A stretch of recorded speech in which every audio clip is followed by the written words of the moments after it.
Bueno, muy buenas tardes a todos. Buenas tardes a todos, señoras y señores, y bienvenidos a la Matritense, la Real Sociedad Económica Matritense de Amigos del País. Tenemos hoy otra velada en la que vamos a hablar del tema de la despoblación. Saben que hemos dedicado varias jornadas a este tema, que hemos impulsado, además desde aquí, desde la Matritense, una serie de jornadas en colaboración con todas las reales sociedades económicas de amigos del país sobre este tema que es preocupante en la España de hoy en día. Y yo quiero agradecer hoy la presencia del profesor don Luis Camarero Rioja, que hoy es nuestro ponente de esta tarde y que nos va a ilustrar sobre este tema con una conferencia que ha titulado El imaginario de la despoblación y la transformación de la ruralidad. Así pues, volvemos a incidir, como digo, en este tema, que creo que va a ser la última, si no me equivoco, sobre el tema de momento. Va a continuar los ciclos si les interesan. Pueden conectar con las demás reales sociedades económicas que tienen una página en común. Se buscan en Google, es fácil. Y podrán telemáticamente asistir a las demás conferencias que se van a dar a lo largo de por toda la geografía española en las reales sociedades sobre este tema, y se concluirá con unos trabajos, se recogerán los trabajos en una publicación para beneficio de la sociedad, ¿no? Vamos a ver si escuchan la voz que estamos alzando desde las reales sociedades con este tema. Tengo, bueno, aunque los de la casa, que son muchos, ya lo conocen, pues tengo el honor de presentarles a nuestro vicepresidente primero, don Jaime Lamo de Espinosa, que será el encargado de presentar a nuestro ponente de esta tarde. Don Jaime, cuando quiera. Muchas gracias a todos ustedes, a todos vosotros, por estar con nosotros en una tarde como la de hoy. Y muchas gracias al profesor Luis Camarero por haberme atendido el día que le pedí que acudiera a la Matritense para hablarnos del tema que se acaba de comentar, el imaginario de la despoblación y la transformación de la ruralidad. Es verdad que este año hemos querido entrar en el mundo demográfico con intensidad. Y por ello hicimos el mes anterior 3 sesiones consagradas a este tema, protagonizadas por Rafael Puyol, por el profesor Macarrón y por don Joaquín Leguina, los 3 demógrafos absolutamente conocidos y notorios que pronunciaron unas conferencias sinceramente muy notables. Y fue muy agradable. Para mí, que cuando estudiaba la carrera de agrónomos, tuve un profesor excepcional de economía, que fue el profesor José Vergara Doncel, que me empujó a hacer la carrera de económicas en paralelo y que me empujó al mundo de la demografía, básicamente a través de un autor que he visto que tú y yo hemos compartido hace años cuando empezábamos, Alfred Sauvy. Pues yo fui entrando por aquellos caminos, hice muchas encuestas en lo que entonces llamábamos la alta meseta, investigando muchos núcleos rurales sobre la estructura de la población y qué ocurría, etcétera y tal. Y publicamos 2 libros en el Servicio de Concentración Parcelaria sobre esa materia. Y siempre he tenido, en toda mi vida, tanto cuando he estado en la política como cuando he estado fuera, una gran preocupación por lo que ocurre en términos humanos en los núcleos rurales. Y mucho más a lo largo de los últimos años, desde que apareció el libro de Sergio Molina sobre la España vaciada, y me tocó hace ahora 2 años presidir, dar la conferencia magistral el día que se inauguró el curso universitario en la Politécnica de Madrid, con todos los rectores de todas las universidades españolas, y se me pidió que pronunciara yo ese discurso, era el año 21, sobre la España vaciada, cosa que hice con mucho gusto y terminé con mucha preocupación. La empecé con ilusión, porque era un tema interesante, y la terminé con mucha preocupación, porque como conoce mucho mejor que yo, el profesor Camarero, pues la situación es la que él nos va a describir. Yo desde hace tiempo descubrí a Camarero como gran catedrático de Sociología y director del Departamento de Teoría, Metodología y Cambio Social en la UNED. He visto sus trabajos sobre investigación de las poblaciones y cambio social en las áreas rurales. Tiene muchísimo publicado, pero muchísimo publicado. Y además, dentro de todo eso que tiene publicado, tiene mucho publicado sobre la situación de la mujer en el mundo rural, tanto desde el punto de vista económico como social, etcétera, pero mucho, tiene muchos trabajos. Y tantos trabajos que mereció hace muy pocos años un premio del Ministerio de Agricultura, el premio de, no recuerdo cómo se llama, el premio de publicaciones agrarias, porque su trabajo verdaderamente es un trabajo muy, muy esencial. Hoy, si queremos saber algo en proyectos centrados en procesos que caracterizan la ruralidad española de 2023, inevitablemente hay que recurrir al profesor Camarero. Él lo sabe, yo le he citado en varios de mis trabajos porque leo sus libros, he traído uno de los últimos publicados por él que en fin, pues he estudiado y he leído con detenimiento, y es una persona a la que hay que escuchar siempre con mucho, mucho interés. El otro día, cuando estaba aquí, Joaquín Leguina nos hablaba de que él veía un mundo, una España, de 45 millones de habitantes, con 15 millones de inmigrantes y 30 de, entre comillas, de nativos.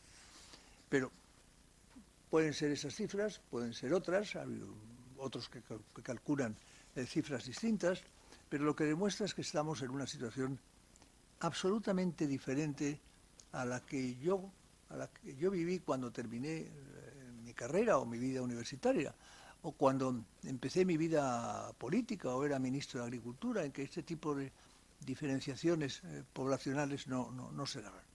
Bien, podría decir muchas cosas sobre el profesor Camarero, porque tengo aquí un currículum vitae suyo verdaderamente notable. Tengo que decir que es doctor honoris causa por múltiples universidades, que ha dado clases y cursos en las universidades de Río de Janeiro, de Valdivia, en Chile, en Lisboa, en México, en Cardiff, en fin, en infinidad de universidades. Es un hombre muy solicitado. Y la matritense tenía que traerlo. Estábamos en deuda contigo, perdóname. Y yo me alegro de que hoy estés aquí y de que nos cuentes tu visión de ese mundo rural tras ese análisis profundo que vienes haciendo de esa sociedad desde hace ya muchos años. Bienvenido. Muchas.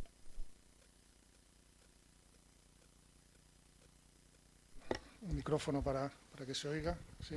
Buenas noches. Bueno, es todo un placer, es todo un honor el conocer esta casa, el haber recibido esta invitación, el haber tenido, pues, al final una persona como Jaime, al que pues yo veía en televisión cuando era ministro, que también como académico tuve fortuna de conocer pues todos sus trabajos en la mejora del servicio de publicaciones agrarias del Ministerio, en la revista Estudios Agrosociales, que cogió un impulso gracias a su presencia en el Ministerio, y sobre todo pues me alegró mucho al ver que me había leído, cosa que no he conseguido yo con mis estudiantes, que lean lo que publico, que lean los libros, lo cual es toda una satisfacción. Estoy muy agradecido de estar aquí entre ustedes, de compartir un poco algunas de las ideas que traigo en la cabeza, y sobre todo pues de poner en valor que algo para mí es muy importante, y allí siempre que es las poblaciones rurales, que realmente es parte de mi trabajo y parte importante de nuestro país, de nuestra sociedad, y que habitualmente no suele participar de estos foros, de las distintas reflexiones. Sí que es cierto que durante los últimos años ha llegado y está presente que en la agenda política, en la agenda social, en la agenda de las propias manifestaciones, la cuestión rural emerge, ¿no?, a través de ese debate para los que vivimos en la ciudad, de esa España vacía, esa España que pensamos que ya ha desaparecido, donde no queda nadie, o los que van a terminar todos viniendo a la ciudad, o la España vaciada de todos aquellos que vivimos en los pueblos, que pensamos pues que nos han olvidado, que no hemos tenido la suficiente atención y que pedimos voz. Ni las áreas rurales, no es una España vacía, viven personas, suceden cosas. Tampoco es una España vaciada, simplemente se hacen muchas políticas públicas. Simplemente les diré como dato que el 8% del presupuesto de la Unión Europea se destina a los fondos de desarrollo rural. A eso habría que añadir el dinero, porque ya saben que es compartido con los distintos estados, el dinero que incluyen los distintos gobiernos, y deberíamos sumar también la política agraria, etcétera. Realmente, bueno, si no está vacía y no está vaciada, ¿por qué realmente tenemos esa preocupación, ¿no? Y yo creo que para dar respuesta a los problemas, para conseguir enfocar los problemas, es importante ver cómo surgen los problemas. Cómo construimos un problema será la mejor forma de encontrar una solución al problema, porque yo creo que ha sido tan viral, tan rápido nuestro interés por esta España rural, que estamos desenfocando las distintas soluciones porque no estamos reconociendo, estamos viendo unos problemas muy borrosos, ¿no? O sea, cuando el enfoque no tenemos limpio el obturador y el enfoque sale borroso, ¿no? En primer lugar, toda cuestión que llamamos la despoblación. Parece que estamos... la despoblación es realmente una constante. Siempre hemos pensado que estábamos despoblados. Siempre. Ramón Tamames tiene un trabajo ahora que está tan solicitado con los arbitristas, como estaban muy preocupados por la población rural, pero para irnos simplemente a 1860, el Senado que convoca un concurso de fomento de la población rural que ganará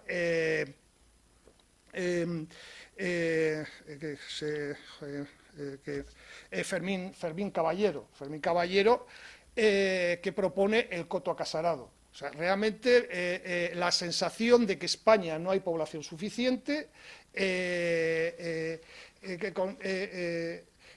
propone llenar, que hay mucho territorio que puede ser productivo, que está infravalorado, y ni siquiera propone que se construyan distintos pueblos, sino realmente que se construyan casas con un gran territorio y se vaya colonizando como si fuera ranchos, como si fueran cortijos, etcétera, ¿no? Joaquín Costa, años más tarde, pues se tiraba no de los pelos, se tiraba de la barba al observar también un territorio fuertemente despoblado, esa Castilla que él dice, que decía Machado, que se va hacia la mar, y realmente decía que hacía falta muchas más población, muchas más personas para poder poner en valor todo un territorio extenso que él también sostenía que estaba infravalorado. La despoblación, les digo, o sea, es una constante cíclica que va y que viene, pero que no es algo que nos esté sucediendo ahora, y es esa sensación. ¿Y por qué? Porque además España nunca ha estado, siempre ha sido un país de baja densidad, nunca ha estado, no se corresponde con las distintas densidades que alcanzan las poblaciones del centro de Europa, de los países nórdicos, del centro de Europa, Holanda, etcétera. Los viajeros, cuando llegan a España, una de las cosas que más les sorprende es la cantidad de kilómetros que podemos recorrer sin ver una sola casa, sin ver un solo pueblo, ¿no? Eso es lo que realmente, mientras que pues, ustedes cuando han recorrido Holanda, pues van viendo cómo hay una casa, una factoría, una industria, un pueblo, una ciudad, etcétera, sin que la vista permita descansar, mientras que aquí simplemente 4 curvas más tarde tenemos esa sensación de que realmente hemos llegado a algún sitio perdido. Tenemos una densidad baja, una densidad que es de 25 habitantes por kilómetro cuadrado. En Francia se consideraba 20 habitantes por kilómetro cuadrado una densidad baja. La mitad de nuestro territorio, la mitad de los municipios tienen densidades menos de 12 habitantes por kilómetro cuadrado, que la Unión Europea considera como zonas de baja densidad. La despoblación siempre nos ha preocupado, nunca hemos sido unos territorios de alta densidad, pero es que realmente, y además, tampoco nos hemos vaciado. Durante el siglo XXI ha estado entrando población a las áreas rurales. Ha venido población.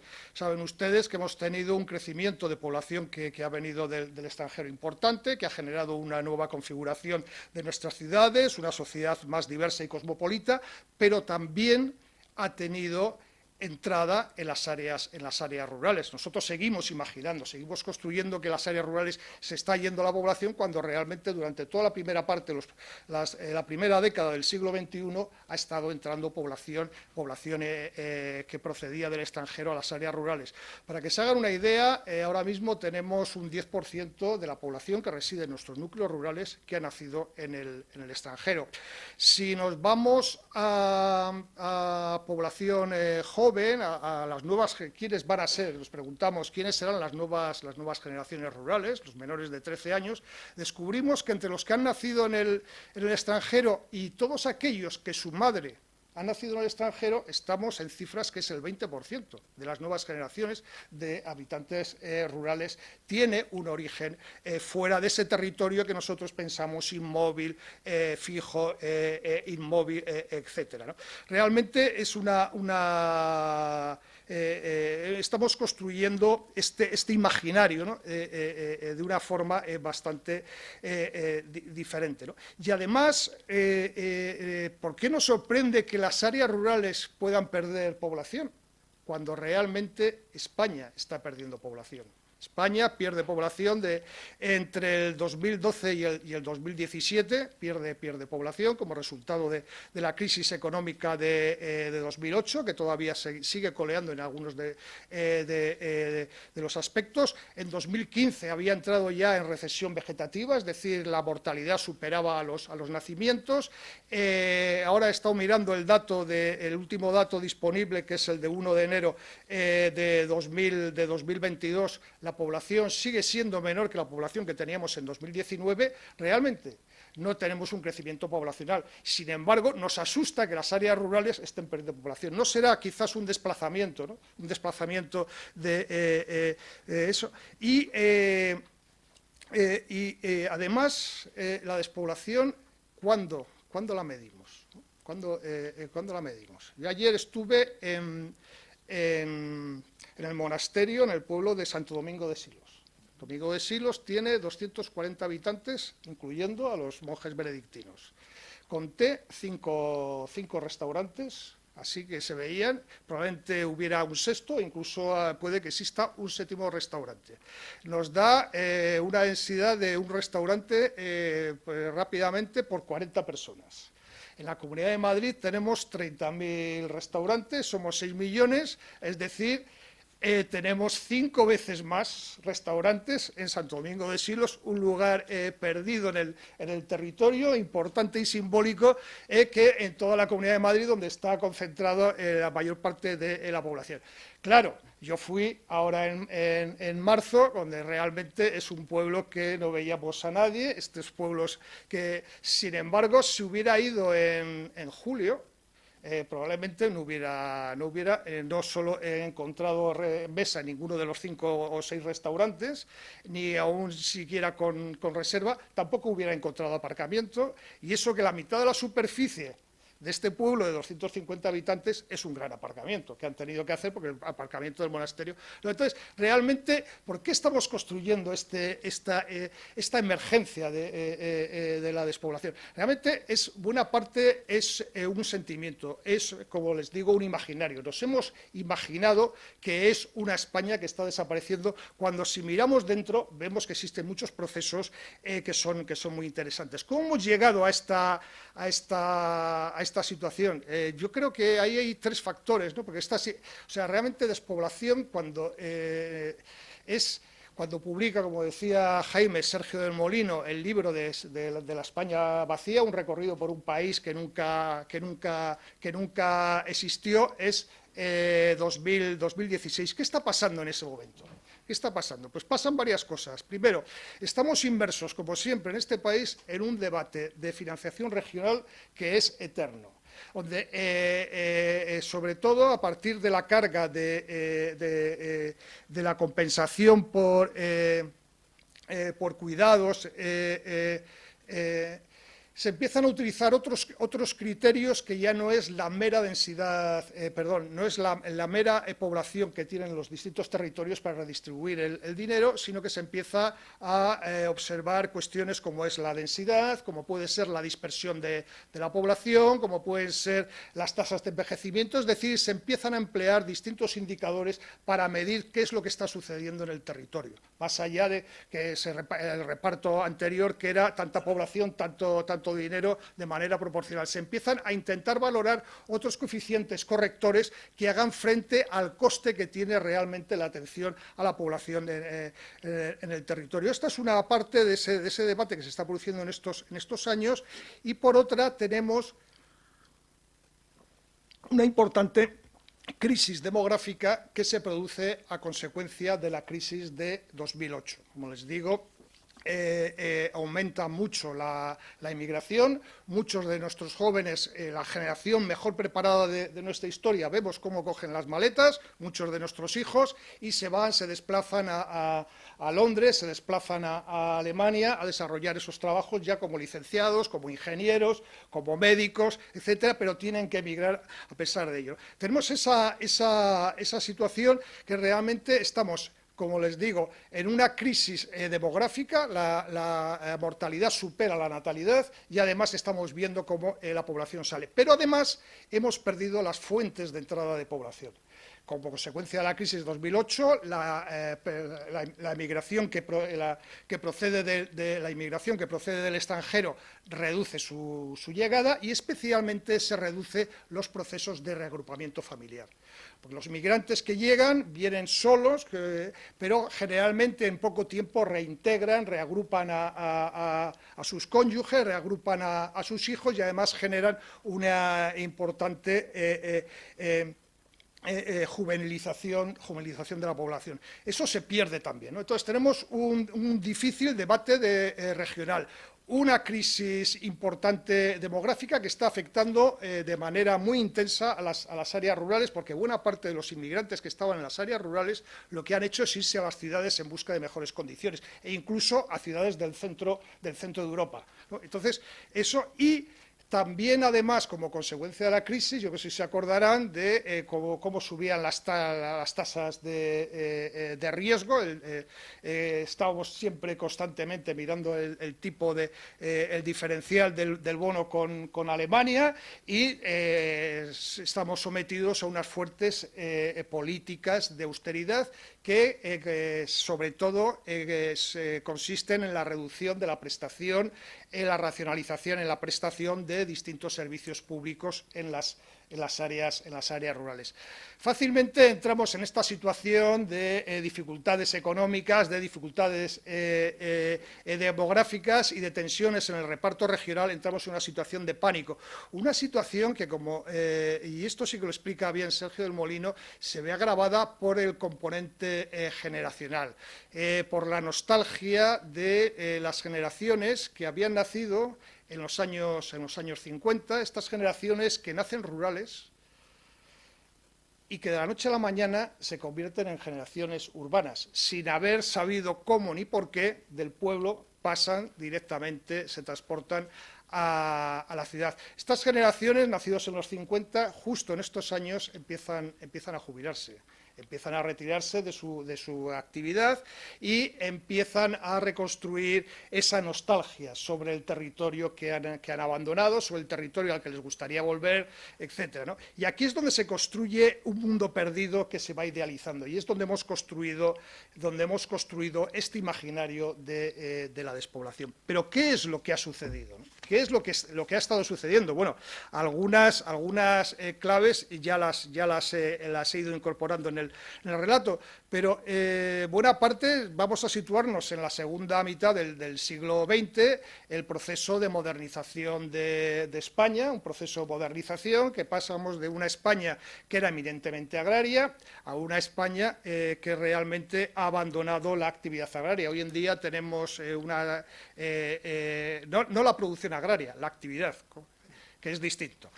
Hoy en día tenemos creo que estamos debajo del 4% de población activa agraria.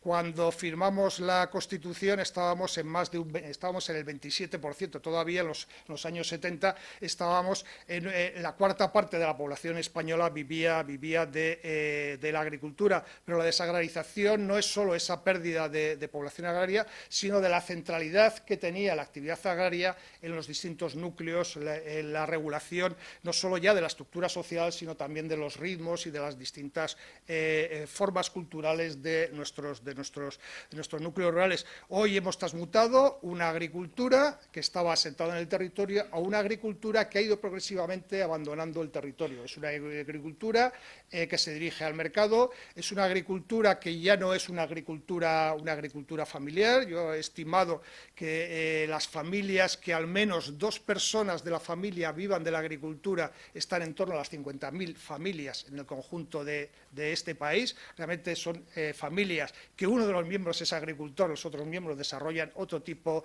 de actividades que se gestionan a través de empresas de convenio que les dan los inputs, les compran los outputs, que se externaliza buena parte de la actividad a empresas de servicios agrarios y que, bueno, esto ya lo contaba muy bien José Manuel Naredo, cómo la producción final ya no se dirige ni siquiera a ese consumo en el territorio, ni siquiera al consumo de familias, sino a las distintas escalas de producción industrial, sobre todo de insumos para ganadería, etcétera. Es una agricultura que, a pesar de que hemos reducido mucho nuestra población activa agraria, somos una potencia agrícola, como muy bien sabe Jaime, pero es una agricultura que ha dejado aparte el territorio, que se ha desvinculado de la ruralidad. Simplemente para que vean cómo nos hemos desvinculado entre territorio y ruralidad, les diré que es una agricultura asalariada, fuertemente salarizada, y que más después de la pandemia estamos en cifras donde 1 de cada 3 asalariados agrarios ha nacido en el extranjero. Quiere decir que es una agricultura que poco tiene de vinculación con el territorio. Esta es una pata importante. La otra es el proceso de éxodo rural, o sea, porque realmente tuvimos que modernizarnos construyendo ciudades. No teníamos un sistema urbano en los años 50, no existía un sistema urbano. Tuvimos que irlo construyendo a través de fuertes, bueno, del aluvión que hemos conocido, de los desastres urbanísticos de muchas de nuestras ciudades por esa llegada masiva de inmigrantes que no tenían alojamiento, que hemos tenido que improvisar avenidas, tuvimos que improvisar polígonos, urbanizaciones, etcétera. Toda esa fuerte movilidad entre población del campo a la ciudad. Porque hemos construido un modelo, y eso no es y es el modelo en el que estamos no solo en España, sino en nuestro sistema de organización económico, es un modelo que funciona a través de economías de aglomeración, que consiste básicamente en concentramos en unos lugares, que son las áreas metropolitanas, concentramos mano de obra, concentramos recursos, concentramos energía, concentramos talento y concentramos consumo. Y eso es lo que hace que Madrid sea lo que es Madrid, Londres sea lo que es Londres, Río de Janeiro sea lo que es Río de Janeiro, estos lugares donde hemos concentrado todo y hemos asumido que, en Madrid vivimos bastante bien, pero bueno, en Shanghái pues no vivimos tan bien, tenemos mucha contaminación, tenemos mucho estrés, nuestra salud mental a veces pero lo hemos asumido como parte de los costos que tiene nuestro sistema de crecimiento y de desarrollo económico. Lo cual, pues, es esa externalidad que hemos asumido. Pero el sistema tiene otras externalidades que no hemos reconocido. Y una de ellas es que hemos dejado atrás toda una buena parte de nuestros territorios, una buena parte que quedan fuera, que quedan dentro de formas, lo que se denomina, perdón por la palabra, procesos de periferialización, es decir, que vamos construyendo periferias. ¿Qué quiere decir? Pues que muchos de nuestros territorios incluso dentro de países tan centrales como España. En el caso de Estados Unidos son mucho más visibles todos estos lugares del medio oeste donde no pasa nada, en una de las economías más productivas y grandes del planeta, que son territorios y poblaciones que quedan fuera de los grandes flujos económicos, de los grandes flujos de transporte y de los grandes flujos de innovación, que es muy importante dentro del desarrollo de las economías del conocimiento en las que nos dirigimos en el siglo XXI. Y por ende, además, van quedando, son los territorios que Rodríguez Pose denomina como, bueno, lo denominan más autores, como los flyover, ¿no?, que son estos lugares que solo vemos desde las ventanillas del avión y no sabemos qué pasará abajo, ¿no? O sea, que lo vemos, etcétera. Pero claro que viven personas, aunque pensemos que no está sucediendo nada, viven personas, y una de las cuestiones es realmente que no hemos llegado, hemos olvidado progresivamente como sujetos de las propias políticas del bienestar, en esa concentración que hemos tenido con fuerza en las áreas urbanas. Es lo que nosotros pues denominamos brecha rural, que es esa constante, ¿no?, constante diferencia, secular diferencia que existe en los estándares de vida entre las áreas rurales y las áreas urbanas, ¿no?, y que se mueve por distintos y, bueno, por muchos y complejos círculos viciosos, ¿no? Pues la población joven emigra, con lo cual cada vez hay menos niños. Si hay cada vez menos niños, la población vuelve a emigrar, etcétera, pero todo esto alimenta también el círculo de la accesibilidad. Si la población se está yendo, las empresas de baja densidad van reduciendo su oferta de servicios. Hemos visto que desaparecen los cajeros, los servicios bancarios, etcétera. Las políticas, la administración que utiliza los distritos y los sistemas de coeficientes, pues también reduce su presencia en las propias áreas rurales. Por ejemplo, si establecemos una ratio de un médico por cada 1000 habitantes, en el caso de Madrid, pues hay manzanas que habría hasta 2 médicos o incluso 3 médicos. En muchas de las zonas de España tendríamos que juntar 50 o 60 kilómetros a la redonda para colocar a un solo médico, ¿no? Entonces, estos criterios que van alimentando también un círculo de accesibilidad, se va reduciendo el transporte público. Todo esto afecta también al circuito de la formación. Cada vez hay menos ofertas formativas, hay menos capacidad formativa, con lo cual las empresas que llegan no pueden contratar talento, solo pueden ser empresas con una inversión únicamente en mano de obra no cualificada, que vuelve a retroalimentar todos estos ciclos, ¿no? Y eso es la constante brecha dentro de estos procesos de periferialización. Y creo que ya voy de tiempo un poco... Es todo lo que quieras. Eso, pero al menos estarán ustedes ya un poco cansados de mi vozarrón. Ya lo siento, pero es que a veces uno se anima hablando y va aumentando el volumen según eso. Entonces, bueno, voy a bajarlo un poquito. Sigue porque estamos encantados. Sigue porque estamos encantados. Entonces, eso para contarles quizás una cuestión que es central dentro de este imaginario de la despoblación, que es que nos hemos centrado excesivamente y obsesivamente en el número de personas, en el crecimiento, ¿no? De hecho, se publicaron dentro de esta crisis de 2016, se llegaron a publicar, incluso la Federación Española de Municipios y Provincias publicó un informe que decía los municipios en extinción, que determinó que eran los de menos de 1000 habitantes. No sabemos por qué, son unas proyecciones de población que seguro que Leguina les dijo que están absolutamente mal hechas, no tenía ningún... Eso, y de repente se condena a todos los pueblos que tienen menos de 1000 habitantes a desaparecer, y además eso tiene consecuencias, ¿no? Si una cosa decimos que está en extinción, pues tiene consecuencias graves. Nos hemos obsesionado mucho por el número, y no es un problema que seamos más o que seamos menos. O sea, eso, en primer lugar, porque ahora es difícil crecer demográficamente, eso para empezar. En segundo lugar, porque buena parte de nuestro modelo de bienestar se basa en un territorio que hemos construido de baja densidad.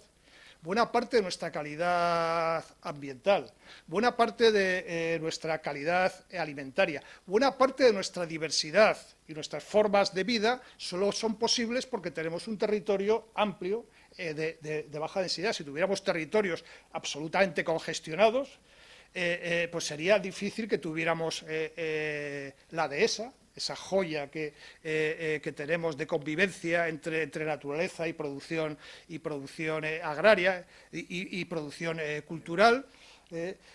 No tendríamos, probablemente, si no tenemos dehesa, pues no tendríamos jamón, tendríamos prosciutto o otra serie de... No tendríamos algunos quesos que tenemos, tendríamos quesos lácteos, etcétera, estos que son de microfiltrados, que son eso, que se separan, cuando se ordeñan las vacas, se separa el cuajo, se liofiliza la proteína, se congela, se guarda una temporada y luego se le vuelve a poner agua y nos lo venden como queso fresco cuando ha estado, etcétera. Si no es realmente por este territorio, por esta forma cultural que tenemos de haber construido el territorio y pues sería imposible.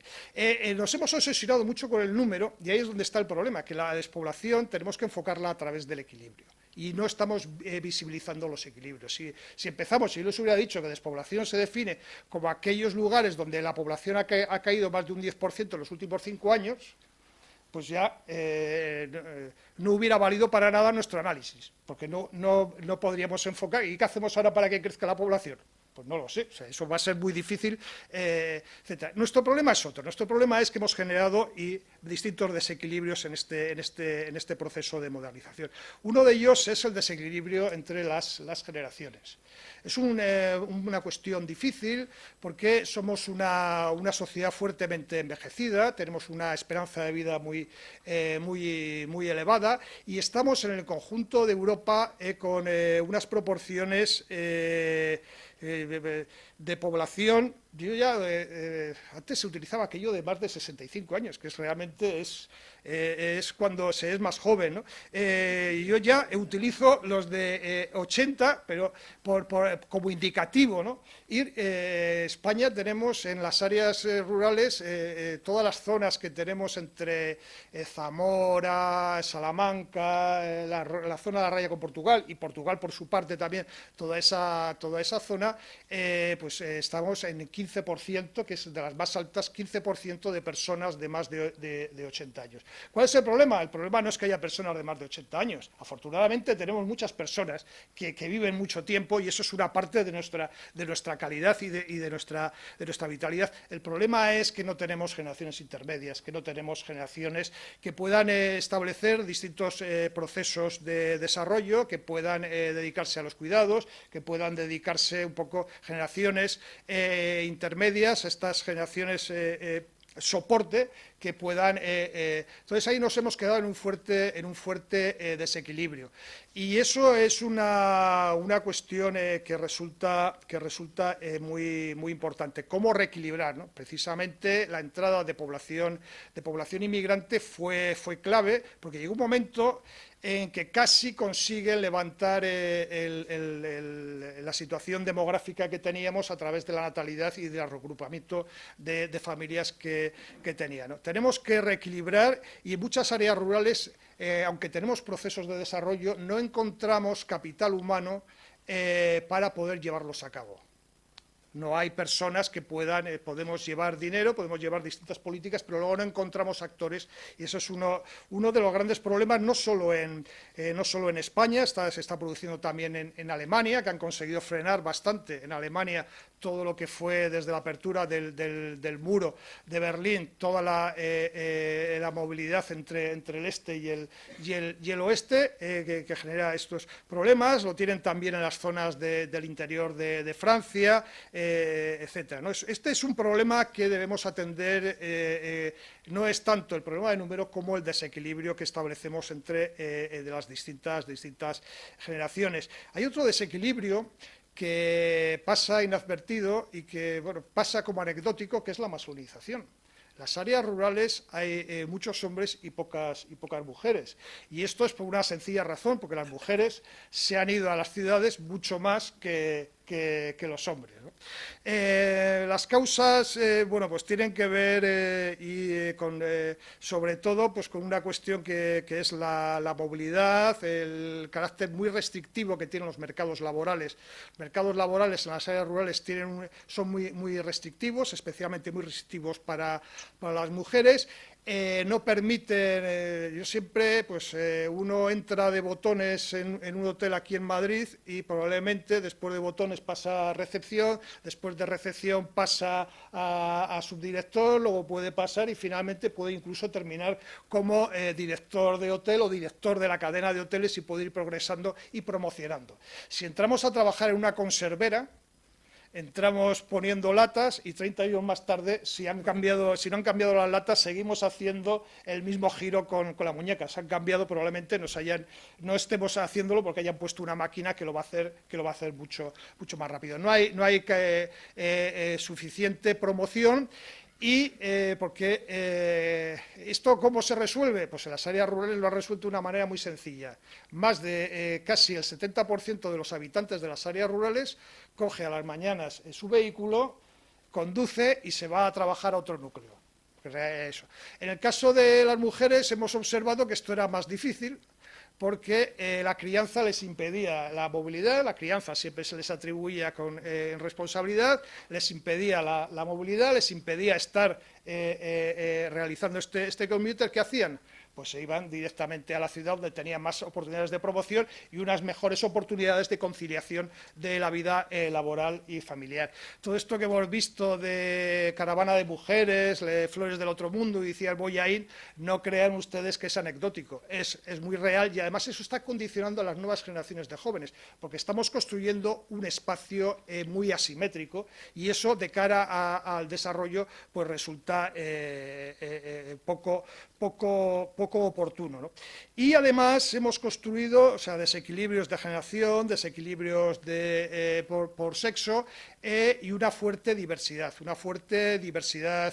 cultural por la entrada de población extranjera en las áreas rurales. Una diversidad, un cosmopolitismo que no hemos reconocido. No reconocemos la capacidad que tienen los inmigrantes como sujetos del desarrollo. Yo siempre cuento que un chino que tiene un badulaque en un municipio de menos de 5.000 habitantes no nos parece un innovador y no nos parece un empresario.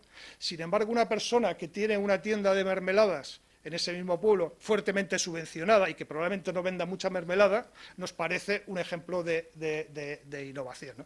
No le reconocemos como sujeto. Fíjense, pues les voy a dar algunos datos. Zonas como Cuéllar, que tiene un importante matadero, pues tiene un porcentaje de población rumana y búlgara que es notable, que yo creo que está por el 30% en un núcleo tan importante como es Cuéllar. Los pueblos de al lado, Vallelado, etcétera, que están muy vinculados a la actividad, ahí hay un acuífero que está muy vinculado a la actividad de producción de huercasa, de unos, bueno, que ya viene la mazorca de maíz, salen todas idénticas, es una genialidad genética, salen todas ya idénticas, que todas caben en la misma máquina, o sea, vienen todas con una forma. Bueno, pues ahí encontramos pueblos, núcleos rurales de menos de 1.000 habitantes, de menos de 500 habitantes, donde el 60% de la población ha nacido en Rumanía, en Bulgaria, etcétera, ¿no? Y no lo reconocemos ni siquiera como su capacidad como consumidores, ¿no? Y el aporte que tienen dentro de estas economías rurales que ahora establecemos, de economías postproductivas vinculadas a la diversidad, quedan absolutamente fuera, ¿no? No hemos tenido, no hemos tenido unos programas, algunos se suspendieron con la crisis de 2008, de acogimiento, políticas de acogimiento que prepararan a la recepción de personas que venían de fuera, y también a las personas que residíamos en los núcleos rurales aprender a recibir a estas personas que llegaban, ¿no? Eso, y ahora tenemos ahí algunas bolsas que pueden llegar a ser complejas, ¿no? Esa medida que no hemos querido reconocer, hemos mirado hacia otro lado, porque lo que estábamos viendo era esa España que imaginábamos que había desaparecido. todo, y no hemos visto cuál es la España real que había y que hay en los pueblos, ¿no? Les daré un dato. En municipios de Navarra, que son los últimos datos que estoy manejando, municipios de Navarra de entre 1.000 y 5.000 habitantes, que son esa franja de municipios que se sitúan en la ribera del Ebro, que están vinculados a la producción de cuarta gama, cuarta o quinta gama ya, porque ya, vamos, realmente, o sea, solo lo único que falta es que esté el consumidor ahí donde se produce, pues ya sale todo envasadísimo, etcétera. Pues yo he estado mirando un grupo que siempre resulta clave en estos procesos, que es el de mujeres entre 25 y 35 años, y, para que se haga una idea, en municipios de 1.000 a 5.000 habitantes del interior de Navarra, las mujeres entre 25 y 35 años, el 12% han nacido en Marruecos. Si sumamos las que han nacido en Ecuador, etcétera, de este grupo de edad en esta zona rural, pues llega a ser casi la mitad de las jóvenes navarras de estos municipios que nosotros seguimos imaginando de San Fermín, pues han nacido en el extranjero. Toda esta potencialidad y esta diversidad que puede resultar, como pueden comprobar rápidamente, bastante problemática a la medida que no tenemos unas políticas claras de acogimiento. Entre otras cosas porque personas que vienen de Marruecos son personas que desconocen el idioma, como desconocen el idioma, especialmente las mujeres, no pueden obtener licencias de conducir. Al no obtener licencias de conducir no tienen movilidad, con lo cual son absolutamente dependientes, y además son poblaciones que vienen con unos capitales culturales que para nuestros estándares son realmente pésimos y paurísimos. Son población que igual tiene personas de 40 años, pero que difícilmente saben escribir o leer en árabe. Entonces, realmente, esta falta de estas políticas es importante de cara a eso, ¿no? Entonces, desequilibrios generacionales, desequilibrios por sexo y una mala gestión de la diversidad.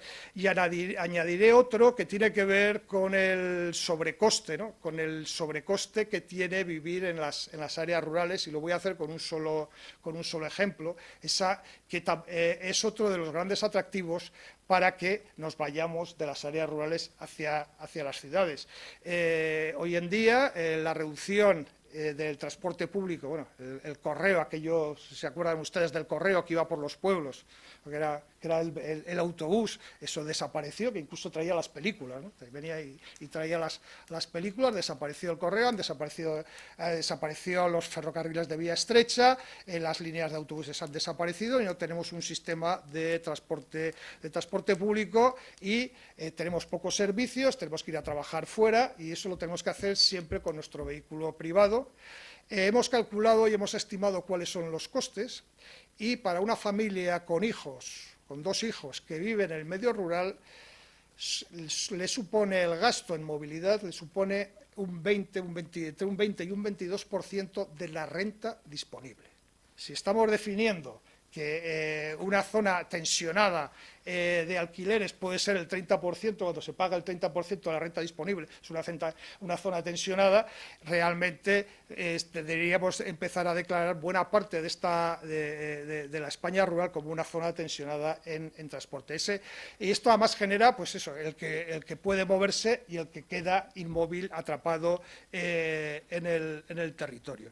Bien, con esto yo creo que ya he colmado su paciencia. Les daré simplemente pues 3 líneas quizás para pensar, ¿no?, en qué podemos hacer, ¿no? Una de ellas es volver sobre este imaginario, o sea, desmontar el imaginario que hemos construido de la despoblación y empezar a observar todos estos procesos de desequilibrio, y además sentirnos como responsables, ¿no? Porque hasta ahora habíamos pensado siempre, las políticas de desarrollo rural habían pensado que era culpa de las poblaciones rurales, les habíamos convertido en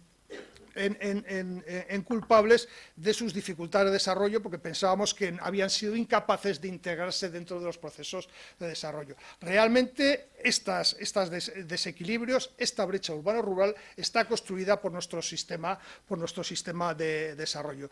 Debemos borrar este imaginario y afrontar los problemas, como les digo. También redirigirlas, y Jaime pues igual no está muy de acuerdo con esto, pero quizás las políticas de desarrollo rural han sido muy agrocentristas, pensando en el desarrollo agrario, y hemos dejado fuera a buena parte de la población rural. Les diré que ahora mismo las personas que viven en los municipios de menos de 5.000 habitantes, que trabajan, no de todas las personas, porque la mayoría ya están jubiladas y retiradas, no trabajan, de las personas que trabajan, solo 1 de cada 10 vive de la agricultura en municipios de menos de 5.000 habitantes. Sí que hay otros que viven de industrias que dependen de la agricultura, pero realmente no es esa España de agricultura, y realmente las políticas agrarias son necesarias, pero pensar que por aplicar estos beneficios agrarios vamos a mejorar la vida de las zonas rurales, pues es al menos discutible o revisable. Y en tercer lugar, yo creo que tenemos que situarnos en una situación cívica, ¿no? O sea, el considerar realmente cómo el estado del bienestar se ha retirado de las áreas rurales, y volver a integrar, y realmente es la expresión política que nos están transmitiendo todos estos días las distintas plataformas, es esa situación de sentirse como ciudadanos de segundo nivel, de segundo orden dentro de eso. Recuperar la presencia, recuperar las políticas, digamos, los recursos, y que el estado del bienestar llegue con igual de intensidad que lo hace en las distintas zonas urbanas, porque bueno, pues podríamos dejarlo en que estamos ante una crisis de territorio. Es realmente todo este proceso de aglomeración, etcétera, lo que produce, pero también, y yo creo que está muy conectado, y yo creo que es importante, estamos ante una crisis de ciudadanía. Muchas gracias.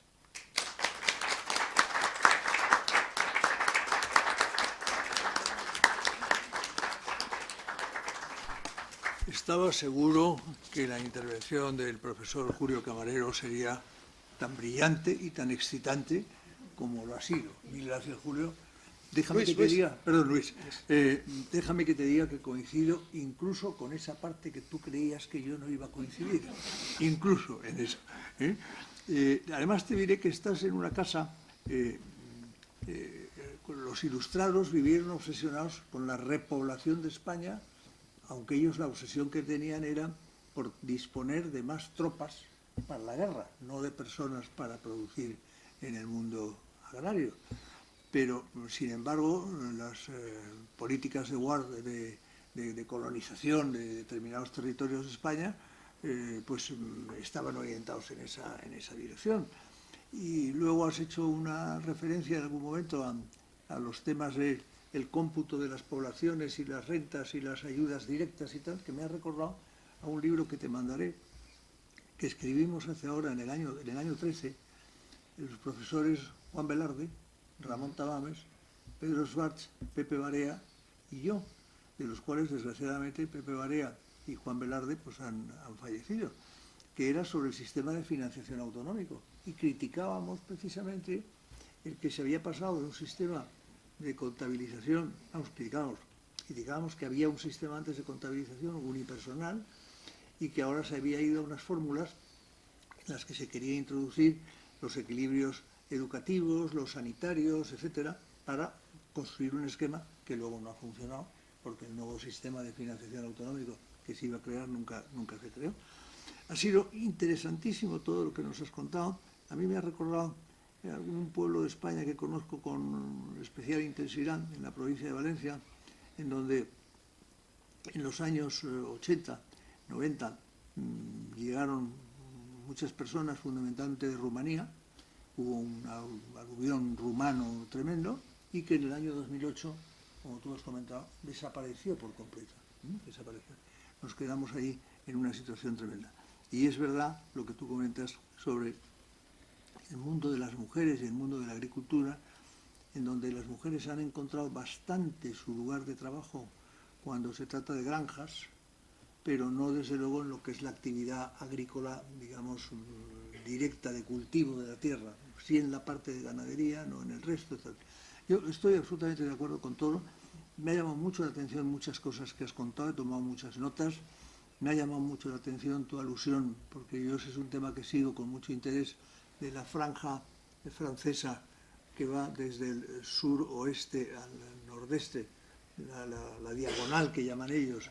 Juan del Vacío. ¿eh? La diagonal del La vacío. diagonal del los vacío que chalecos llaman ellos, amarillos. en donde está pasando esto. Hay otra diagonal semejante en Suiza, que también están permanentemente estudiando. Y es que, desgraciadamente,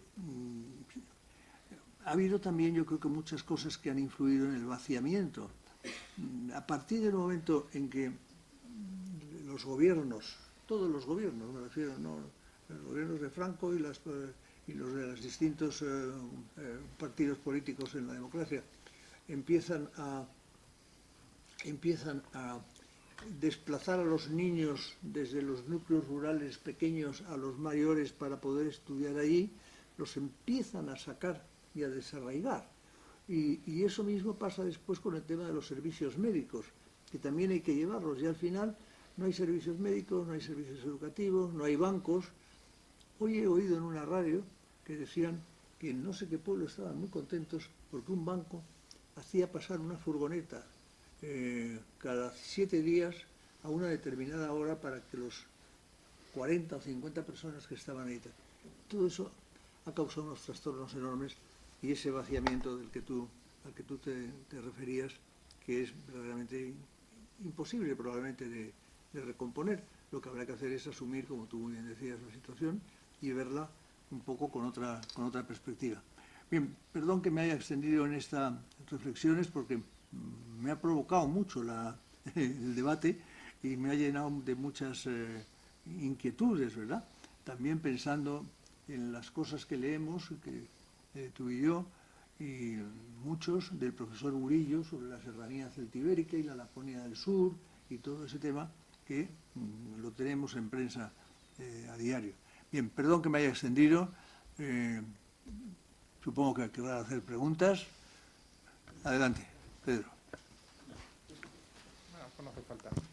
Muchas gracias. Felicitarle por su intervención. Decía Ortega que con la minoría siempre. Realmente su posición es muy original y en lo que estamos viendo en la doctrina parece minoritaria. A lo mejor yo estoy confundido. Y en ese sentido, realmente el profesor Lamo de Espinosa ha estudiado mucho el tema de la despoblación. Es mi cuñado. Y yo he ido a muchas de sus conferencias. Entonces yo le preguntaría a Jaime si realmente él ve la despoblación como un imaginario, como se ha dicho aquí, o como una realidad, como yo he querido oír en otras conferencias. Bien. En segundo lugar, aquí se ha dicho que la despoblación implica el abandono del sector financiero. Entonces la pregunta al profesor Camarero es, ¿no será quizá al contrario? Es decir, antes había un sector público financiero, las cajas de ahorro, las cajas rurales, la caja postal, que se privatizaron. ¿Y qué ha hecho la banca privada? Pues cerrar sucursales, reducir plantillas y empeorar muy notablemente la atención a los clientes. Eso sí, ha reducido costes y ha aumentado, algunos dirían, yo no, que escandalosamente en una época de pobreza y de crisis, sus beneficios. Entonces, efectivamente, lo que ha dicho el profesor Lamo de Espinosa, no es cada 7 días, sino cada 15 días están muy contentos porque va un camión. Entonces, la pregunta es esa. ¿Qué papel ha jugado el abandono del sector financiero en la despoblación? Esa es, al profesor Camarero y a mi cuñado Jaime, el de la despoblación, si es imaginaria o real. Muchas gracias. Muy bien. Bueno, la banca es solo uno de los sectores que ha reducido su presencia en las áreas rurales. Lo han hecho también las compañías de teléfono, lo han hecho muchos operadores de de distintos servicios. Y como dice bien, la banca no solo se ha desprendido de las áreas rurales, sino incluso se ha desprendido de las áreas urbanas, ha dejado con una atención que es realmente preocupante para la diversidad de población que tenemos, a través de unos sistemas de atención telefónica que resultan complejísimos, inabordables, etcétera. Yo creo que aquí el debate es que empieza a gestarse ahora mismo, tiene que ver con la responsabilidad social. O sea, realmente, cuando nosotros a la administración pública y a las políticas públicas les pedimos cosas y lo hacemos a través de la elección de nuestros representantes y sí que tenemos mecanismos para compensar de que finalmente haya sanatorios en zonas rurales, que haya servicios de atención, etcétera, porque podemos presionar. ¿Qué sucede con los operadores privados? Los operadores privados tienden a buscar un criterio distinto y se van retirando. Hay ahora mismo varias iniciativas que tienen que ver con la responsabilidad social territorial. Por ejemplo, en Francia, y ahí sí que podríamos, saben que la responsabilidad social consiste en que las distintas empresas obtienen una certificación y con esa certificación realmente los poderes públicos podemos controlar y podemos generar las subvenciones y nuestra atención hacia este tipo de empresas, ¿no? En Francia, a las empresas de logística se les empieza a pedir, dentro del criterio de responsabilidad social territorial, que formen a la población en el territorio. Las empresas de logística son unas empresas que consumen mucho espacio, realmente son grandes almacenes, llegan a un territorio rural, el terreno es muy barato, colocan unas instalaciones enormes, generan muchos residuos a través de todos los tráiler y camiones que continuamente generan trastorno, etcétera, pero no dejan nada en el territorio. Se les pide que son centros, por dentro son centros muy avanzados, están robotizados, utilizan una tecnología, un conocimiento muy elevado, que traen personas que van a trabajar en esas plantas, en el interior de esas plantas, que vienen de fuera. Lo que se les pide es, usted se va a instalar, va a generar una serie de beneficios por obtener territorio muy barato, implíquese con el territorio, haga al menos formación y que parte de la mano de obra que usted va a emplear se utilice. Entonces, eso, la retirada de los bancos no solo supone una cuestión del efectivo, de eso, sino supone la reducción de las líneas de crédito. O sea, no es simplemente una gestión bancaria de un pago de recibos, sino si realmente no tenemos la presencia de los servicios financieros, los servicios postales también se han reducido. El transporte público casi ha desaparecido, se ha sustituido por algunos sistemas de transporte a la demanda, etcétera, pero que no llegan a vertebrar suficientemente el territorio. Y en el caso, yo creo que esta es una idea fundamental. O sea, a las operadoras telefónicas de telefonía se les debería también empezar a exigir una compensación a través de este mecanismo que tiene que ver con la responsabilidad social territorial, que yo creo que es una de las líneas que debemos desarrollar y trabajar. Les digo, pues eso, a la administración les podemos pedir cosas y si no, votamos a otros y vendrán y nos terminarán haciendo caso. Pero ¿qué sucede con las empresas privadas, ¿no? ¿Qué mecanismos tenemos, ¿no? Sobre todo, ¿no?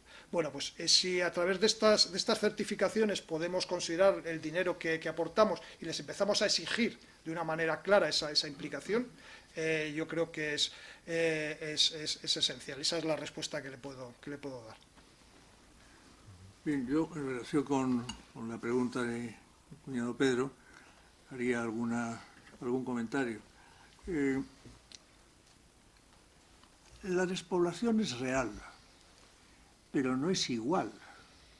Es decir, nosotros, el imaginario de la despoblación no es un imaginario exactamente igual para todas las zonas de España. Hay unas zonas que se están vaciando, que se están despoblando, y otras crecen al mismo tiempo.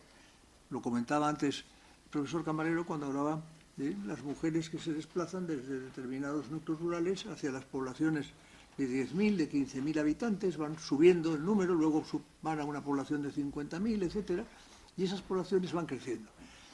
¿Qué es lo que pronosticó en su día y lo que retrató en su día Perpiñán Grau con sus famosas aerocoras y rasicoras? Es decir, las zonas más pobladas de España, que eran de España y de la península, que eran Madrid y la periferia, y parte de la periferia, y el resto que iba ya tomando proporciones menores. Proporciones menores que además están muy justificadas. Tú antes has mencionado a Costa. Joaquín Costa, en el año 1903 o 1902, en un debate que hubo con una agrupación de agricultores, él contaba lo siguiente, y tiene que ver ahora con la guerra de Ucrania.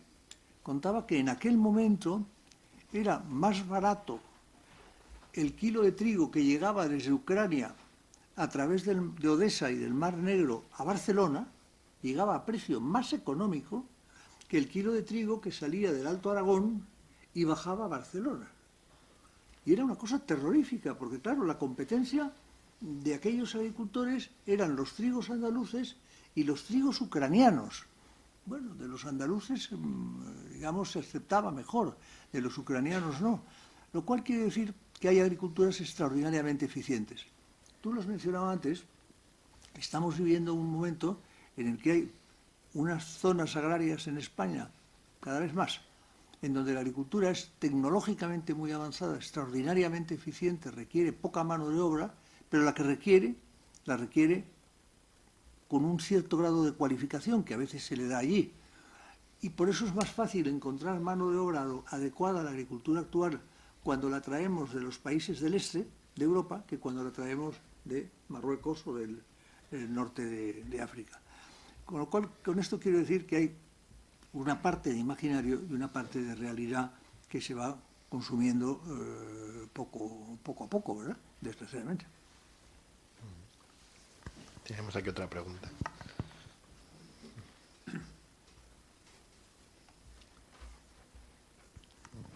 Bueno, voy a ser muy breve. En principio, felicitar al profesor Camarero por su magnífica conferencia. Y voy a llevar un poco el ascua a mi sardina. Lo que hemos nacido en un sitio pobre, en una comarca pobre, en plena Andévalo, ocurrió no solamente una gran despoblación, sino dio lugar también a una deshumanización, como es, por ejemplo, el ejercicio de la medicina. Ocurrió que cuando las minas del Andévalo dejaron de ser competitivas con Europa, todo el mundo emigró. Los mineros tuvieron que emigrar a Bélgica, a Alemania, incluso a Barcelona. Y eso trajo una deshumanización del ejercicio de la medicina, como he dicho antes. Me ha venido a la mente cuando Ortega escribió nada más y nada menos que en los años 30 La rebelión de las masas, puso un ejemplo del médico superespecialista, del hombre masa. El hombre masa, entre los distintos ejemplos que puso el médico superespecialista. Y efectivamente es lo que ha pasado. En los sitios estos pobres, en las comarcas pobres, el médico de cabecera ha desaparecido. Ha desaparecido el médico rural, el médico de cabecera. Existe ahora los centros de salud donde hay una deshumanización por completo. Ya el médico de cabecera era un señor que tenía la tertulia en la rebotica y con el boticario, con el notario, y aquello ha desaparecido. Y ha ocurrido que va a los pueblos ahora que están despoblados, va un médico distinto cada 4 o 5 días. Y esa relación que había antes entre médico y enfermo ha desaparecido por completo. Y tenía razón Ortega, porque ahora existe el médico superespecialista. Ahora ya uno va al médico y mira más al ordenador que al enfermo. Entonces, claro, los que tenemos cana, esto nos llama la atención. En fin, la silla de Marañón, aquella anécdota que decía Marañón, que un compañero suyo que había terminado su hijo medicina, ¿qué le regalo a mi hijo que termina medicina? Regálale una silla. la silla de Marañón se ha ido a ser puñeta, con perdón de la frase. Por eso, los que ya tenemos gana somos muy, bueno, no muy, pero somos pesimistas sobre la deshumanización del ejercicio de la medicina que estamos asistiendo. Gracias. Sí, no, vamos, le doy absolutamente la razón con la despersonalización de los distintos servicios, la robotización de la atención, no solo bancaria, sino de los propios sistemas, de salud, que entra dentro de esa concepción de reducción absoluta de costes de la prestación de servicios, que yo creo que deberíamos considerar, ¿no? Y además las dificultades que tenemos de mantener un sistema de salud y un sistema de salud rural. Ha sido muy sintomático, por ejemplo, que ahora con la pandemia se hayan reducido en Castilla y León, se hayan cerrado todos los centros rurales para concentrar a los servicios sanitarios, para concentrarlos en las áreas urbanas, ¿no? Que es un ejemplo más de ese extractivismo que se emplea, ¿no? No hay condiciones atractivas para el desarrollo de las profesiones en áreas rurales, hasta el punto que, claro, y les estaba contando yo que existen muchas personas que viven en los pueblos y que trabajan en las ciudades. Pero es que también lo que hemos observado es que muchos de los empleos de alta cualificación que existen en las áreas rurales son realizados por personas que viven en las ciudades, que se desplazan diariamente a las zonas rurales. Seguridad, sanidad, educación, etcétera. ¿Por qué? Porque además uno de los problemas que tienen las áreas rurales, que parece dentro de esta cuestión de la despoblación, uno de los grandes problemas de las áreas rurales es la vivienda. Hay poca vivienda rural. Hay dificultades para encontrar vivienda y muchos de los profesionales no pueden establecerse en áreas rurales por las dificultades que tienen para encontrar una vivienda, que hay mucha vivienda vacía, pero es vivienda que es poco habitable, que necesitaría grandes inversiones, etcétera. Y nos encontramos en la situación exactamente contraria, ¿no? Que hay que traer todos los días distintos trabajadores. Pero es que incluso uno se sorprende que algo que parecía que era absolutamente el centro de la vida rural, que era la Guardia Civil, hasta la Guardia Civil, ¿no?, que era innato de la vida rural, el cuartelillo de la Guardia Civil, hasta la Guardia Civil ha desaparecido. Uno cuando llega se encuentra el cuartel y aparece un teléfono que cuando llamas, yo he tenido que llamar en alguna situación, llamas y te lleva a una central de toda España donde tienes que explicarle en qué municipio estás, etcétera, darle una serie de indicaciones también etcétera, ¿no? Hasta incluso ¿no? Ahora cuando se habla a veces que se habla de que se va a generar que la presencia de los servicios públicos en áreas rurales, a mí me sorprende porque la diversidad, que no todas las sedes estén en Madrid de los distintos organismos públicos, sino que se vayan distribuyendo. Bueno, si realmente las que estaban más desterritorializadas han desaparecido. Y una de ellas es la Guardia Civil. Si ni siquiera hay Guardia Civil, vamos a tener sanidad. Esa es una cuestión que realmente yo creo que tenemos que... ¿Y a esto qué nos lleva? Nos lleva a enfocar el problema de las áreas rurales dentro de los procesos de calidad de vida y de desarrollo del bienestar, y no tanto como hasta ahora, que los hemos estado enfocando continuamente como procesos de desarrollo económico. Y siempre pensamos en hacer polígonos, poner industrias, empresas, etcétera, cuando realmente igual si hubiéramos mantenido los cuarteles de la Guardia Civil hubiera sido una de las mejores opciones para volver a reequilibrar las áreas rurales. Voy a hacer un comentario a propósito de esto, del profesor Camarero, que quizá les haga una cierta gracia. Hace años, un antiguo compañero mío de carrera y de trabajo en concentración parcelaria me regaló una colección de fotos que están a tu disposición, porque te pueden interesar todo, como de 50 o 60 fotos en blanco y negro de la vida rural hacia el año 60. Y son fotos pues de una mujer que está lavando en el río la ropa y otra que está en su casa en un fogón pues cocinando lo que sea, y hay una serie de fotos. Y hay una de ellas, muy significativa, en donde hay una serie de personas hablando. ¿Quiénes son? Son el de la Guardia Civil, el médico, el boticario, el sacerdote, etc. Hay 5 personas. Bueno, eso hoy no existe ya, pero no es que no existe en los núcleos de 250 habitantes, es que hay muchos núcleos de 1000 habitantes donde tampoco existe. Y por tanto, el maestro, perdón, es el quinto que me faltaba, porque todos esos han ido desapareciendo y yéndose hacia núcleos de 10.000, 15.000, los que antes estaban en 5.000 y 10.000 ahora ya se han ido a 20, 25.000, y eso está produciendo un vaciamiento, pues que es el que contemplamos. Bueno, No sé si hay alguna pregunta más. no, ¿verdad? Bueno, esta última nota ha sido un poco pesimista, a pesar de que la visión del profesor Camarero nos había animado un poco, ¿verdad? Bueno, pues nada, muchas gracias por una velada excepcional. Yo creo que todos lo hemos pasado muy bien, ¿verdad? Y hemos aprendido mucho. Nada más, gracias a todos por venir. Solamente recordarles nuestras próximas actividades, que son... Bueno, tenemos, por cierto, que nunca lo recuerdo, el día 13, este lunes, los paseos alrededor de la torre, la visita a nuestra sede. Por si a alguno le interesa, son unas visitas que están muy bien organizadas y son muy, muy interesantes. Tenemos este próximo lunes una.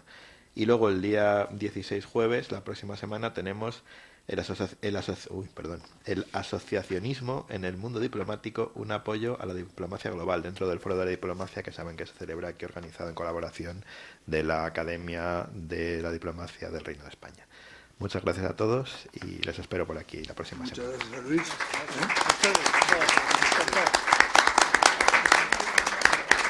Tiene que firmar, ¿verdad? Sí, eso es. Si no te molesta firmar en el libro. Sí, nuestro libro de...